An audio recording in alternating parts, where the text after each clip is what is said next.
Talangaï, déjà en route pour se diriger à Kintélé. Nous voici à Lifula. Nous sommes arrivés, tout le monde est là. Le premier puits de carbone au monde, c'est d'abord l'océan. L'océan n'est pas terrestre, hein. L'océan c'est la mer, c'est pas sur la terre.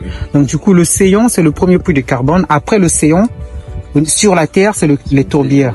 Les tourbières capturent, donc deuxième au niveau mondial, puis troisième puits de carbone, c'est la forêt.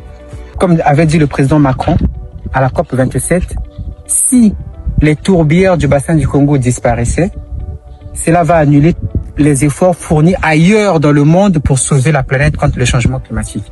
Leurs efforts en France, aux États-Unis, en Allemagne ne peuvent sauver le monde que si nous, au Congo, nous conservons nos tourbières. En descendant vers le puits carbone de Namakala, nous avons constaté qu'il y avait des occupations des gens qui ont acheté des domaines, des terrains, et malheureusement qui menacent la pérennité de ce puits carbone qui est assez vieux, selon les explications que nous avons reçues. Et ici, il n'y a pas d'éco-garde, mais il faut les avoir ici. Les éco-gardes, c'est pas seulement dans le département de la Songa pour aller garder la forêt là-bas.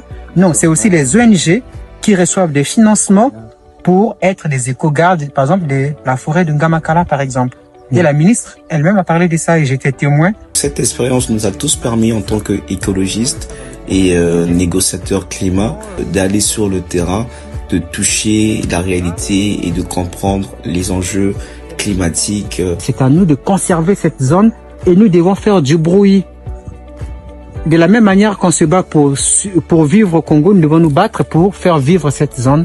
Donc c'est justement ça le but de notre visite, toucher du doigt la réalité de cet endroit qui est historique pour la République du Congo et surtout pour nos jeunes écologistes.